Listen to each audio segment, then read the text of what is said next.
Heave ho, 2 in a row. Unfortunately, Alvarez was added to our injured list with Polanco, Robert, and Lindor, and now possibly Juan Soto again. But I do hear he's playing today. It is Thursday, May 14th, 2026. We're currently on a homestand in Flushing, New York at CITI-FIELD, about to play the last game of 3 versus the Tigers. I am the Mets head, talking all things New York Mets, with a preview of Game 43 versus the Tigers. If you enjoy my content, I ask that you please like and subscribe to the Mets head on YouTube, Facebook, TikTok, and Instagram. Yesterday, Christian Scott led off the game by walking Professor McGonagall, and then a line drive to right field, which should have been an out, was ruled a double, but was definitely an error by Benj. That put runners on second and third. Mendoza brought the infield in with 1 out. I guess he wanted to make sure a runner wouldn't score, and with second and third with 1 out and Riley Green up, Mendoza brought the infield in, which I find a bit confusing. Don't you want to play back and get the out and give up 1 run? But bringing the infield in gives the other team more likely a chance to get a hit and score 2 runs. So again, another poor decision by Mendoza, because Green would get a hit and knock in 2, giving them a 2-0 lead in the first inning. At the bottom of the first, Gary mentioned that Valdez isn't very good in the first inning. So let's oblige him by having 2 out of 3 of our hitters be left-hand hitters. Another poor decision. We went down 1-2-3. Vientos led off the second with a single, and then a Beatty single would move him to third, and Tyrone Taylor would hit into a fielder's choice to make the score 2-1. In the 5th inning, Scott gave up a leadoff hit, followed by a double play, and then a single by Riley Green. And then Mendoza pulled Scott after 89 pitches to bring in Brazoban to face Veerling. Veerling, who is batting in the low 200s. I think he pulled him too soon once again. I guess it is kind of debatable since it was such a close game. And Brazoban came in to shut the door. Scott would pitch 4 2/3, giving up 2 runs on 7 hits and 2 walks. Brazoban would pitch 2 1/3, give up no runs on 1 hit and 1 walk. So he can pitch more than 1 inning, or even more than 2. So why has Mendoza insisted on pulling him after an inning when he has open games?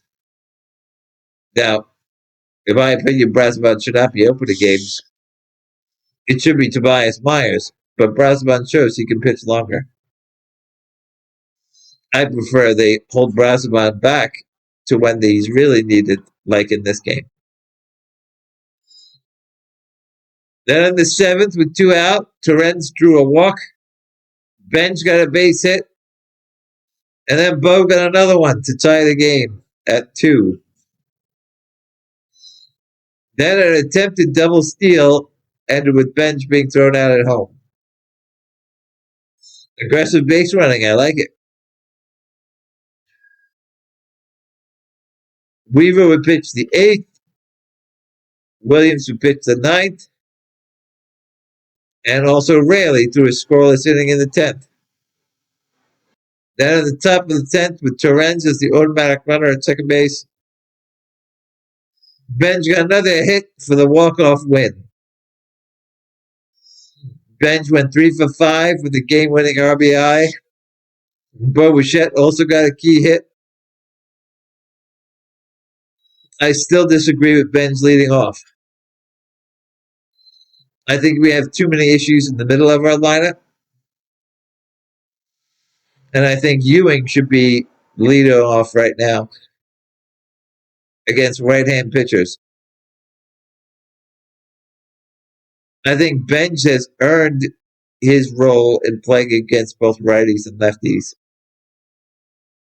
But I don't think Ewing has not. And I do not think Ewing should have started against the lefty. And he went 0 for 3 with a walk. You have bench players. Use them. AJ Ewing is not going to suddenly be a starter, everyday starter in the major leagues. You got to keep your bench players going. And that should be a game Ewing should have set. But I would want him in the lineup today against the righty. We have won 7 out of our last 11. Our record is now 17-25. We had 8 games under 500. Still last place in the NL East. Still 12 and a half games behind Atlanta, who have the best record in the league. Notice I keep saying that. We only have the 4th worst record in the major leagues. Still have a game ahead of the Rockies and 1 game ahead of Houston and LA. Angels, that is. Detroit is 19-24, 5 games under 500. Tied for 3rd in the AL Central with the Twins. Now 4 games behind the Guardians. On the mound for Detroit is 25-year-old right-hand pitcher Kiter Montero. He is 6'1", 145 pounds. That can't be correct. From Venezuela. He was signed as an international free agent by Detroit in 2016. This is his 3rd year in the majors. He's pitched 39 games. He is 11-9 with a 4.57 ERA. 149 strikeouts in 189 innings pitched. Last year in Detroit, he pitched in 20 games. He was 5-3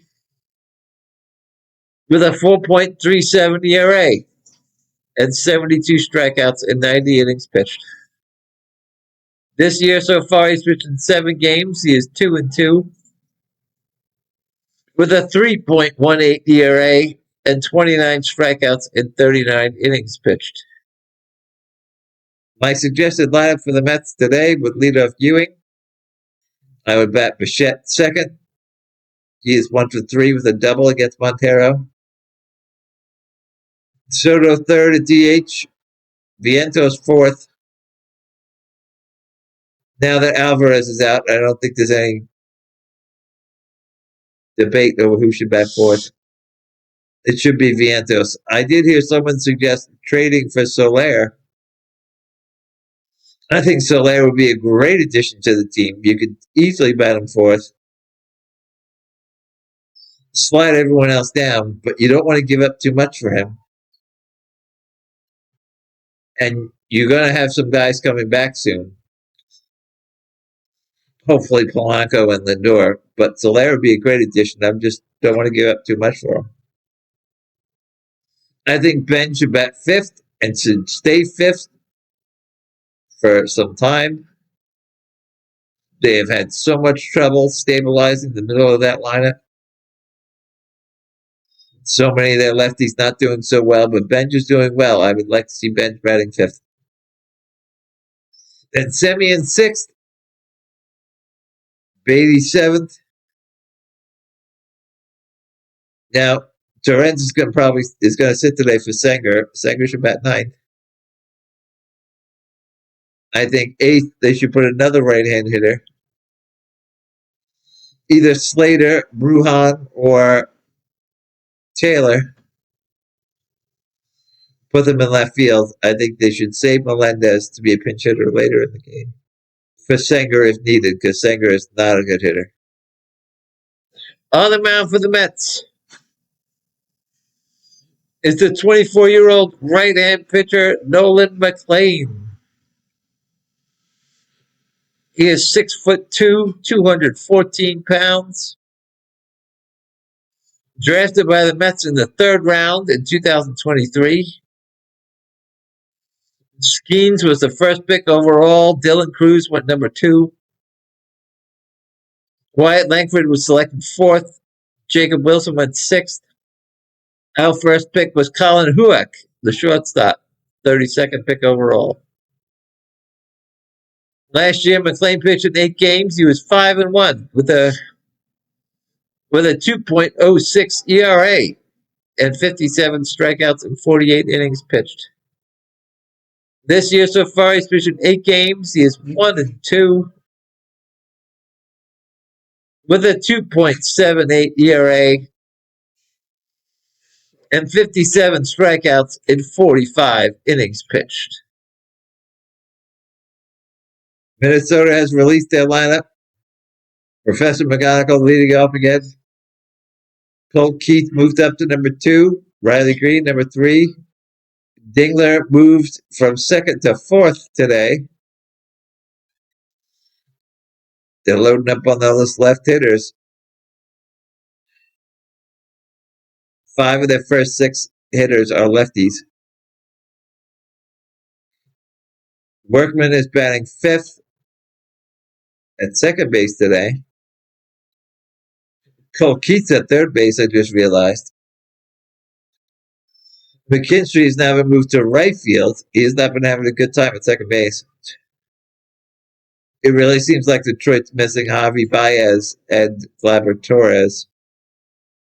Torkelson's again batting 7th. Perez batting 8th in center field today. And Jake Rogers is catching. Dingler is 1 for 2 against McLean. So is Torkelson. And Perez. McKinstry's 0 for 1 with a walk. Colt Keith and Green are 0 for 5 against McLean with a walk. That sounds good for us. And the Mets have released their lineup. Carson Bench is leading off. I mean, I know why, because he did well yesterday, so keep it going. Bichette second. He's 1 for 3 against Montero with a double. Good to see Soto back in the lineup at DH. 0 for 2 against Montero. I like Vientos batting 4th. Melendez is in the game batting 5th. Beatty 6th.